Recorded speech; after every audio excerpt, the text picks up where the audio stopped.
We're diving into caffeine today. Why is caffeine bad? There's 3 reasons. I'm going to tell you all 3. And there's so much that you do not know about how it affects your day-to-day, what it's doing inside your body, and how it's inhibiting your productivity and your creativity. We're going to dive into it. So if you're an avid caffeine user, you got to listen to this. This is absolutely crazy. In high school, I would stay up late. I would have no sleep at all. I had to wake up early, and I would just slug down 3-4 cups of coffee and just never, ever be able to stop. I could never wake up without coffee. It was an absolute dependence. I had no way to function, or I would fall asleep in class if I didn't do this. So this was a total dependence, and that moved on into energy drinks. So then later in the day, when I'm feeling tired again, I would drink energy drinks, Monster, Red Bull, all this stuff. Something like cigarettes, they've been found out. Like, they've been exposed that this is bad,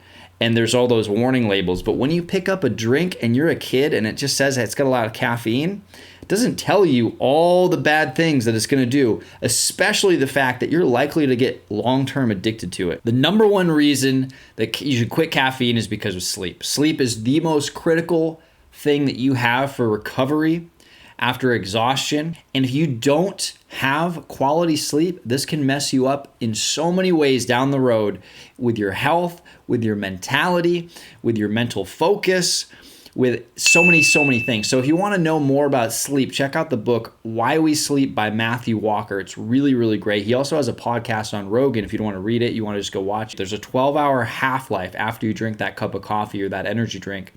What was happening with me was I was drinking 3 to 4 cups of coffee a day in the morning, in the afternoon, then maybe having an energy drink to kind of keep myself going. And finally, if I went out with friends or I socialized or I went out to the club, vodka Red Bulls, just to keep myself excited, pepped up. Now, what's this really doing? It's not actually giving you more energy. It's just blocking how tired you are. So it's blocking the receptors where your body's naturally telling your brain, hey, I'm tired. But if you're doing that continually and you get addicted to that loop and that cycle, there's so many issues that come up. So for me, that was the cycle that I was in. And on top of that, I was getting very little sleep. I was hustling my ass off. I was working 14 plus hours a day. And I was just so tired that I had no choice. I had no downtime. I had to do that. Okay, so let me pause here for a second and show you guys this clip from back in 2016, 4 years ago, when I was a scoundrel and I was in Vegas and I was drinking vodka Red Bulls, and I'll show you exactly why this was such a big issue. What it's called is restless leg syndrome, and it comes, for me, it was because I was just drinking too much caffeine. As you can see, passed out, shoes on. My buddy took this video, and it's pretty silly. It's me doing the happy feet, it's just little feet. There we go. A little feet dance back and forth. So, lots of fun. So I was partying in my sleep.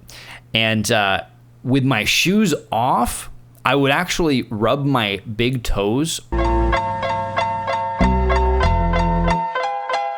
on top of each other. Yeah, look at that guy. On top of each other, and they would bleed. And so I had these calluses on my toes. I wake up and my legs are tired. So I naturally had to quit caffeine. Right now, it's been a long time since I've had caffeine, and it's noticeable. I can wake up in the morning. I can feel really good. Just eating healthy food, just eating a fruit like an apple. I just had an apple. I feel really energetic and good.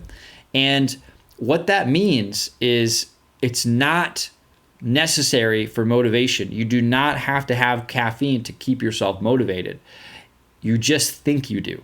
Reason number 2 is dependence. Now, there's so many people that have this deep inside of their personality and their identity that believe that I'm just not a morning person. Dunkin' Donuts, their slogan is America runs on Dunkin'.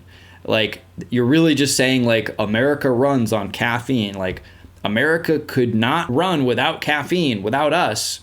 And it just kind of, if you really look at it, elaborates on the real issue here, which is that these companies are selling an addictive substance for cheap with sugar, with no warning label, no restriction. People are just eating it up, and they have no idea what's really going on. All the money that's being spent to keep you in that addiction. And lastly, reason number 3 is the crashes.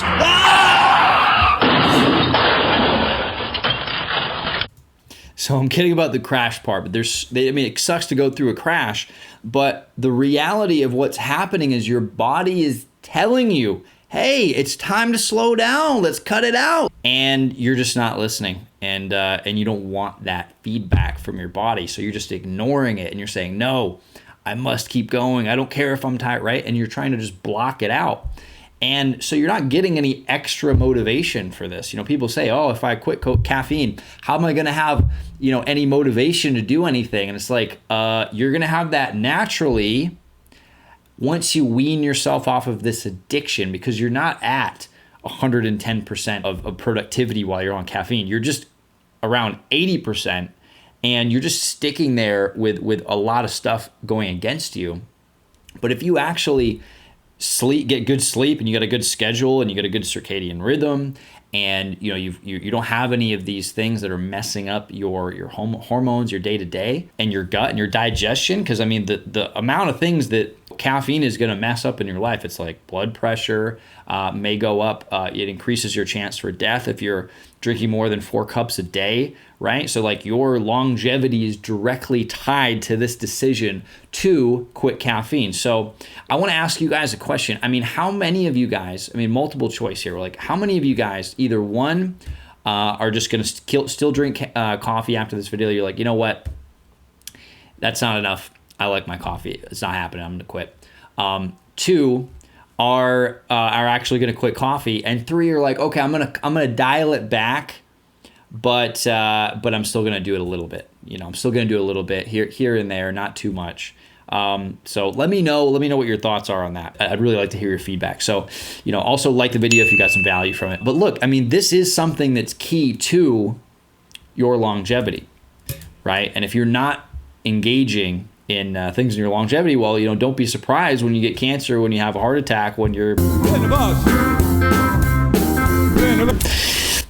so this is just one aspect of getting that all together and under control. So I wish you guys the best. Like and subscribe if you like this, and I'll see you in the next video.